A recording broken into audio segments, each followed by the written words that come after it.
Hi, my name is Steve Hand. I'm a psychologist and addictions counselor. Welcome back. I've been talking about self improvement for normal people. I've talked about a variety of self improvement topics such as self esteem, emotion management, anxiety reduction, relationships, those kinds of things. Today's topic will be on coping with the pandemic.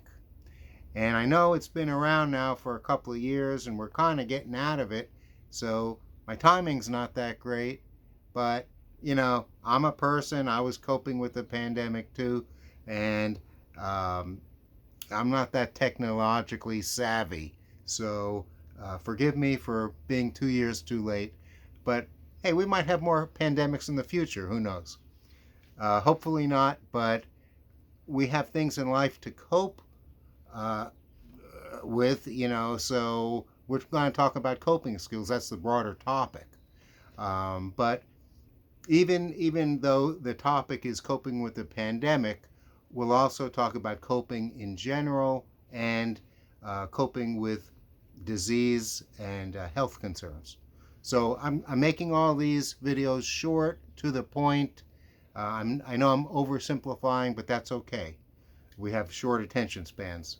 So um, so, the first subtopic I want to talk about is empathy. What is empathy? Empathy is a quality or characteristic that people have to varying degrees, um, which is about thinking of how things affect other people. Rather than thinking about how it affects yourself, you're thinking about how someone else might feel. All right? So I think that's very important when we're talking about coping with a pandemic. How is a pandemic different than a disease such as cancer or heart disease? A pandemic has to do with contagious diseases. So you're not only thinking about, I might catch the disease, but I might spread the disease. And that's where empathy comes in. All right?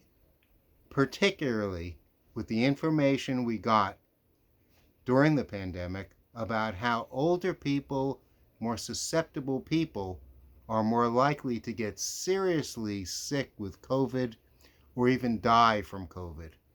Um, that's where empathy comes in. It's not all about you, not all about me, it's about us. And as many times as we heard that on TV, the radio, other people, newspapers, um, still a lot of people just didn't seem to get it. So I think it's still worthwhile to talk about because we might go through this in the future, and there's many things in life that are about us and how we affect other people. Another word to keep in mind is respect. We want to respect the rights of others. Of course, we want our freedom too, but we have to respect the fact that we want to give freedom to other people and they should have equal freedoms as we do, right?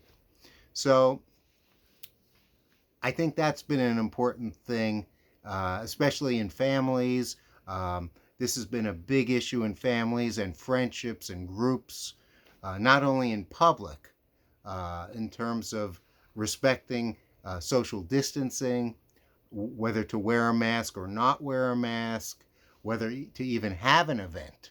There have been events such as weddings, birthday parties, get togethers that were held inside, and maybe people weren't wearing masks. Maybe it was a dangerous situation for some people. Maybe even indirectly, it was dangerous to people who would be around other people. So it was a very tense time for all of us, and I'm glad we're coming out of it. I'm glad we have treatments and vaccinations.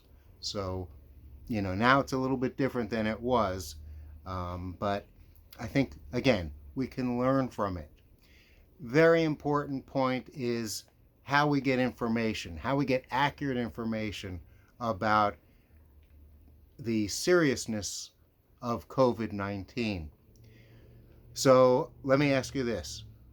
Would you ask a plumber or electrician or an expert in concrete repair or an auto mechanic or a doctor in terms of what is COVID-19, how it's transmitted, how it's prevented, how it's treated?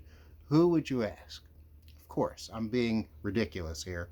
You'd ask a doctor. Doctors have a lot of training, years and years and years. They know what they're doing. All you need to do is ask your doctor. That's all you needed to do. You could have asked your doctor, is it more risky for me to get the vaccine or not get the vaccine? The answer might be different for different people, but that's who you ask. All right? So you got to know who to ask and what to say. And this goes not only for the pandemic, but for your health in general, if that's important to you. If that's important to you, that's one of the most important things, is to know what to say to the doctor, what to ask the doctor, not talk about the weather with your doctor. Don't waste your time. Ask about medical issues and what they recommend. Number 2, take the doctor's advice. Okay, take the doctor's advice. Do not ever, ever think you know more than the doctor about your medical condition or medical decisions. They know more. It's okay. You know more about some things, but the doctor knows more about medical conditions. Okay? So decision making is based on your values, the facts, and the likely consequences. So during the pandemic, we've all had to make a lot of decisions, whether to wear a mask or not, under what circumstances. Depending on how important your life is and your health is, I'm sure that guided your decisions and your beliefs. Make sure your beliefs are rooted in the facts. That's why doctors are so important. Not only doctors, but especially infectious disease specialists. Okay, those were the people you want to listen to. All right, but of course, something may come up in the future that's not about an infectious disease, but you want to know who to go to get the facts. All right. So, keep that in mind. It's about problem solving. It's about getting facts and making decisions based on what's important to you and respecting others. So if you like this presentation, click like, click subscribe, especially if you want to learn about different psychological issues. And you have a great day. Thanks for tuning in.